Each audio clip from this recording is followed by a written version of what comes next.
Hooksett Town Charter. Are there two-part question. Are there changes you anticipate suggesting be made, and if so, what are they?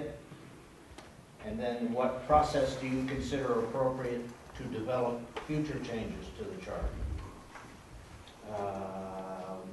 Mark.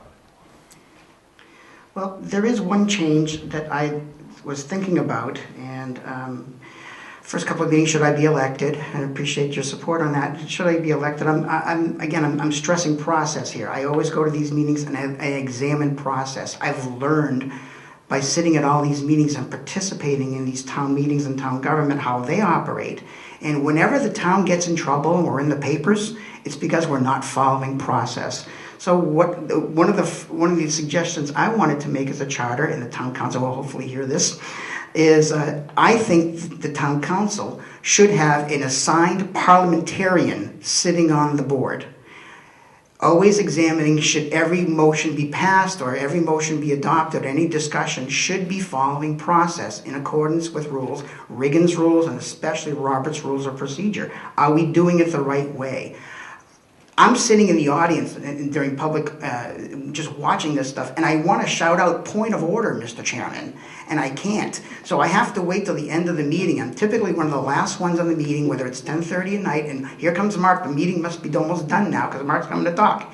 And I end up addressing process.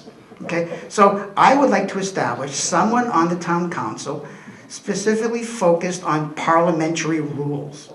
It should be the chairman of the town council, ideally, but because that chairman is very busy doing all other functions that the chairman does, I would advise changing the charter to establish a parliamentarian for the town council or any other board that wants to do that, examining and making sure that all processes are being followed as we're deliberating and reviewing all agenda items.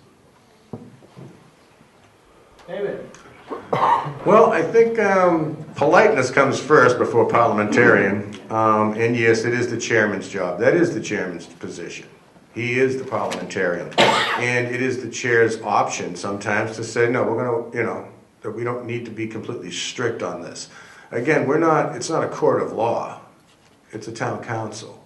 And sometimes, there'll be discussions. I've seen it. I've participated in them that are kind of out of order. We're supposed to have this person speak to their motion, this one has to speak to their second, and then all that. And sometimes, the key is having a chairman that can bring the gavel down when it's time, when things get out of hand, which really didn't happen that often, I don't think. And yes, we were always having to look it up, and we always had our copy of Robert's Rules in our little folders all the time, so we could look things up if there was a question about whether a certain motion needed a second or things like that. But, there comes a point where if you get too bogged down in all this formality that nothing gets done.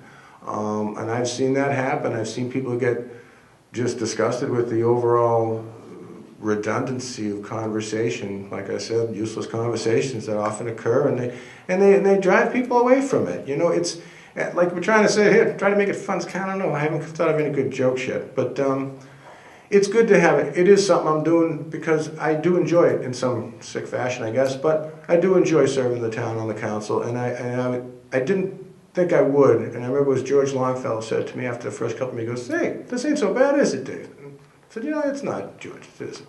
And, I learned a lot from him because he had served this town for a long time as well. But I think that too much formality is really too much. Procedure, yes. When you bring something up at this meeting, we don't decide it until the following meeting. That was the one rule that is, if you will, the golden rule in the council.